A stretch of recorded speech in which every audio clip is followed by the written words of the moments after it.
Today we're going to take a look at the 10 Commandments and kind of use it as our base of talking about God's law. That is what God has said that He expects of us living in His kingdom. Alright, so first, before we get into the specifics of what the 10 Commandments say, we have to talk about how do we use God's law. Now, that might seem kind of strange because really, how many uses are there for don't murder could there be? Well, 3, actually. You'll see in just a second. So the first use of God's law is as a curb. Now, what's a curb? It's the thing on the side of the road that when you're driving or riding your bike, stops you from going up into the sidewalk. It stops you from hurting somebody else or hurting yourself. Now, let's see how God's law can work as a curb. God's law can work as a curb to stop you from doing something that's just flat out wrong. Stop you from doing something that could hurt yourself or hurt somebody else. So let's use an example real quick. Like we used at the very beginning. Don't murder. Alright, so picture yourself. You're at home, you're eating pizza pockets, and you've got a couple left. You get up, you go to the other room, and you come back and you see that your little sister ate the last of your pizza pockets. You're so mad. You're really upset. You're getting filled with rage, and the thought crosses your mind. You go, I'm gonna kill her. Whoa! You just hit the curb. You just bumped into the side and went, whoa, oh my goodness, that's wrong. And if it wasn't for the curb, you could have just kept going off to the side and either hurt yourself or hurt somebody else. Example, your little sister. So, that's the first use of God's law. The first use is it's a curb to prevent us from doing something worse, prevent us from hurting ourselves or hurting somebody else. Now, the second use of God's law is using it as a mirror, that is to reflect on our own lives. And the uncomfortable truth is, when we're honest with ourselves, a lot of times we find ourselves not in a place we want to be. We find ourselves out of line with what God has asked us to do. And that can be pretty uncomfortable. And the more we do that reflecting, the more we realize we need a savior. Someone who could do the things that we can never do. If only God would send someone like that. Guys, as much as it hurts, the good news is when we do that reflection and realize our need for a savior, the sweeter the medicine and the sweeter and better the healing is that Jesus brings. And guys, here's the good news. Jesus already has done all that we couldn't ever do. And we don't have to wait for Him any longer. Finally, the third use of God's law is as a guide. Now, it might sound a little similar to curb, but it is different. Now, what's a guide? Well, picture yourself, you are here and you want to go somewhere that you've never been before. Well, there's a few different ways that you can get there. First, you can ask somebody that has been there and they can be your guide. You can use a GPS or a map to guide you there. A guide helps you get somewhere that you want to be at. Now, how does God's law do that for us? Well, let's stick with the pizza pocket rage murder issue that we've been talking about. I know after hitting the curb that food-related anger is an issue for me. And I've done some reflecting. And I know that it's wrong. And I love God. And I love my neighbor. And I want to live differently. Well, as I'm getting ready to go out in my day, I know that this is going to be a problem for me. And so I use God's law as my guide. As I'm going down the road of life and I see those streets that seem correct or even attractive, like Wrath Road and Anger Way, I know better because God's law is acting as my guide. I'm not going to go down those roads and I'm going to stick on God's road. So, there you have it. The 3 uses of God's law: curb, mirror, and guide. Okay, so let's get into God's law now. At one point in Jesus' life, a guy approached him and asked Jesus, out of all of God's commandments, which one is the most important one? This is what Jesus had to say. Love the Lord your God with all your heart, with all your soul, and with all your mind. This is the first and greatest commandment, and the second is like it. Love your neighbor as yourself. All the law and prophets hang on these 2 commandments. So think about that. According to Jesus, if you were to summarize everything in God's law and everything else written in the Bible, it comes down to loving God and loving your neighbor. Now, the 10 Commandments really neatly divides the same way. The first chunk of the Ten Commandments is about loving God, and the second chunk of the Ten Commandments is about loving our neighbor. Now, I'm going to read it for you in just a minute, but I want you guys to know something really important.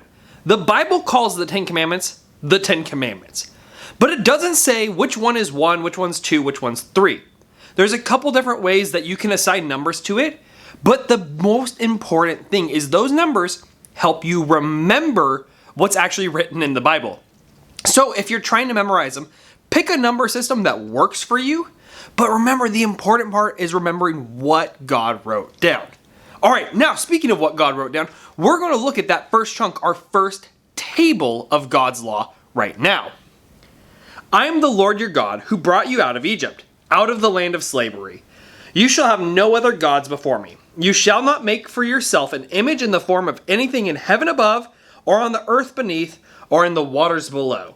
You shall not bow down to them or worship them, for I, the Lord your God, am a jealous God, punishing the children for the sin of the parents to the 3rd and 4th generations of those who hate me, but showing love to 1,000 generations of those who love me and keep my commandments. You shall not misuse the name of the Lord your God, for the Lord will not hold anyone guiltless who misuses his name. Remember the Sabbath day by keeping it holy. 6 days you shall labor and do all your work, but the 7th day is a Sabbath day to the Lord your God. On it you shall not do any work, neither you, nor your son or daughter, nor your male or female servant, nor your animals, nor any foreigner residing in your towns. For in 6 days the Lord made the heavens and the earth, the sea and all that is in them, but he rested on the 7th day. Therefore the Lord blessed the Sabbath day and made it holy. So let's start at the beginning. God tells us to have no other gods before him. And that can be kind of confusing for us because there's only one God, right? Well, yes, that's true. There is only one God that could create everything out of nothing. One God who is existence itself. One God who is above everything else. But there are little gods, little g gods, I like to call them. But what is that? Sometimes when we hear that, we start thinking about things that we hear from history or mythology, like Odin or Zeus. Now, I don't know about you guys, but I don't really know many people that say they worship those kinds of gods. But idolatry, or worshiping other little g gods, is a problem for all of us. So, let's think about it like this. A little g god is what you put your hope and your trust in. That little g god is what you look to when you need comfort, when you need hope, when you need to feel like everything's gonna be okay. God says put him, big G, the one true God, in that place. Turn to him in our times of need, when we need hope, when we need comfort, the thing that we need to put our trust in. But a lot of people don't, myself included. We all have idolatry issues. So what are some of the big idols that we see around us today? Well, one of them is money. Money in and of itself isn't a bad thing. But a lot of us start to treat money like a god. When we get stressed out, we look at how much money we have or how much money we're going to get and go, oh, everything's going to be okay. We make our decisions based around how much more money we can make or how much money we can save to the detriment of other things around us. That's one of them. We can also look to other people and treat them as our gods. We can put all of our hope and trust, and we can expect that if we throw our weight behind this person, good things are going to happen to us. We've turned them into a god. But even more than that, the one I see the most is making ourselves into God. Looking out only for our own interests. Going, well, if it's right for me, it must be good. Or if I'm unhappy, that's wrong, right? I gotta do the things that make me happy. And we start to put our own interests and put ourselves above other people. And at the end of the day, we've made ourselves into a god. That's what God's getting at here. He's saying, no. There's only one God. And if you don't put him in the right position and put your hope and trust in him, the other things around you start to fall apart. Now, there are a couple other things that we're told in the first table. One of them is not taking God's name in vain. Well, what does that mean? Well, really simply is not using the name God, Jesus' name, or God's proper name, Yahweh, flippantly, like just throwing it out there, or as an exclamation, or using it in anger. Sounds pretty simple, right? Well, it goes a little deeper than that. You see, because a lot of times you'll hear people say that they swear to God, they'll call God in to say that they did or didn't do something. Well, that's a pretty serious promise, right? You're bringing God in and saying that God is gonna okay what it is that you're saying. And I don't know about you, I wouldn't be super comfortable calling God in on those things. And it can get even worse. Sometimes people will say stuff like that to actually cover up something that they did wrong. So that's another way of taking God's name in vain. Just don't do it. Have respect for God's name and treat it the way that it should be. Now, after this comes the Sabbath, honoring the Sabbath. Now, the Sabbath day in the Old Testament is the day of rest, and the Israelites came up with a bunch of rules to define what it meant to work or not work. Because remember, God said, don't work on the Sabbath. Now, Jesus showed us that they were kind of missing the point. And you might also have heard it said that you honor the Sabbath by going to church on Sunday. Now, that's not wrong, but I think that misses the point too. So what do we do to honor the Sabbath? Well, spending time in God's Word, reconnecting with God, taking time to worship God too. And yes, that is done well at church with other people. And finally, spending some time resting. Those are all really important things. And God makes it abundantly clear that it's important to Him in the Bible too. So yeah, you can leave it as going to church. But more important than that is taking some time out of your week to reconnect with God. Read the Bible. Worship God, and yes, rest. Now the second chunk of the Ten Commandments, or the second table, corresponds to that other thing that Jesus was talking about, loving your neighbor. Let's read it now. Honor your father and your mother, so that you may live long in the land the Lord your God is giving you. You shall not murder. You shall not commit adultery. You shall not steal.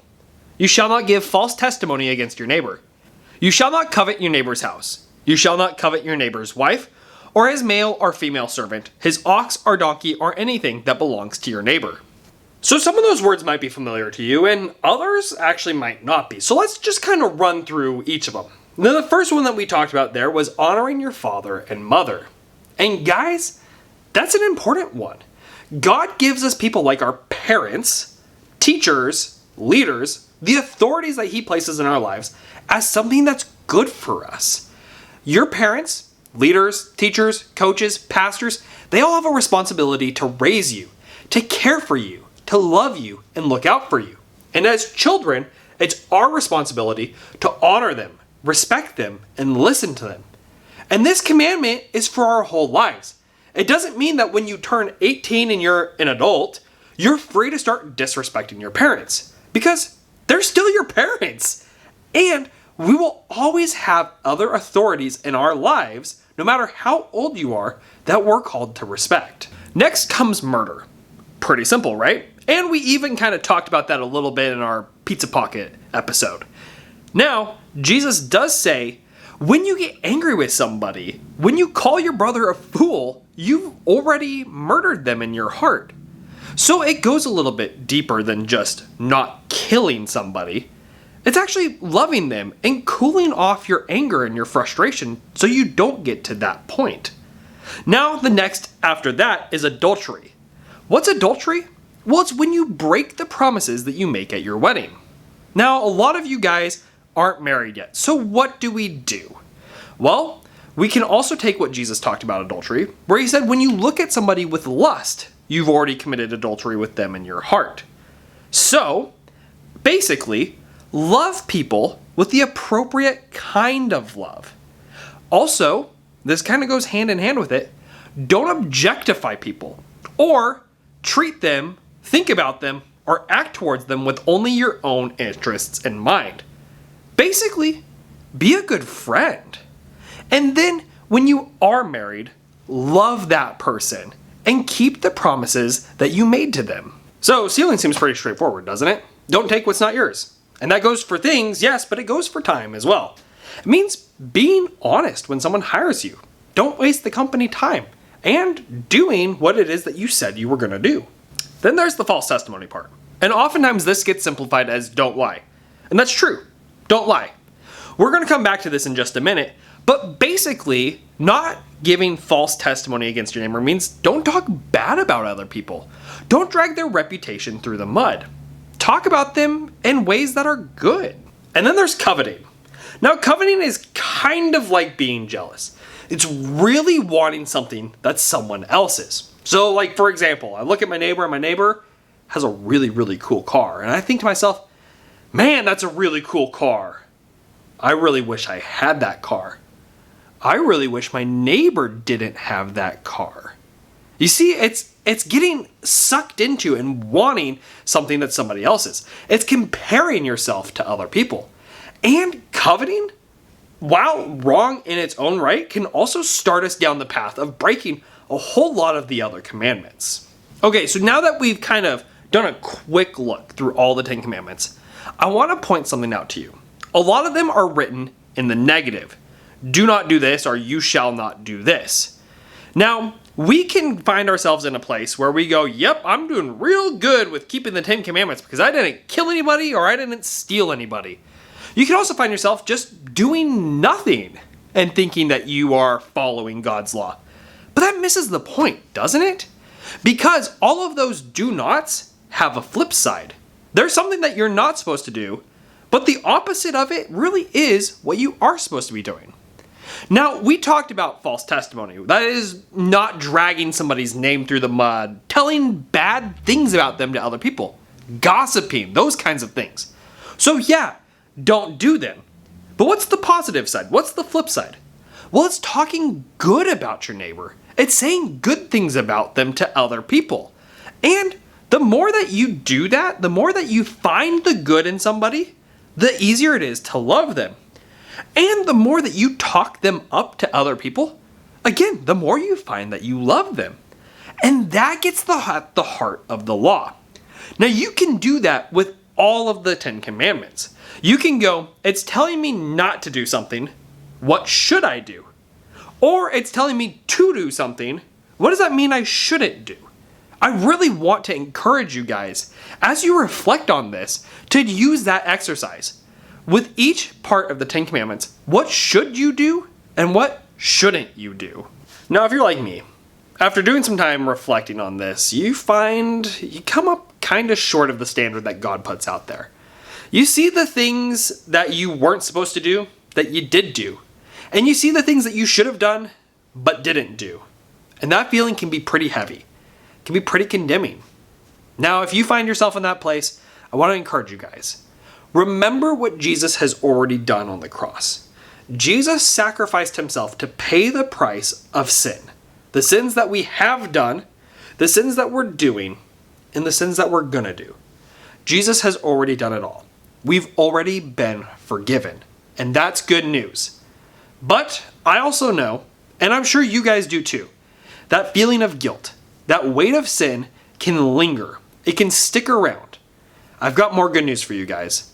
God has given the church gifts to address just that. And we're going to talk about that next time.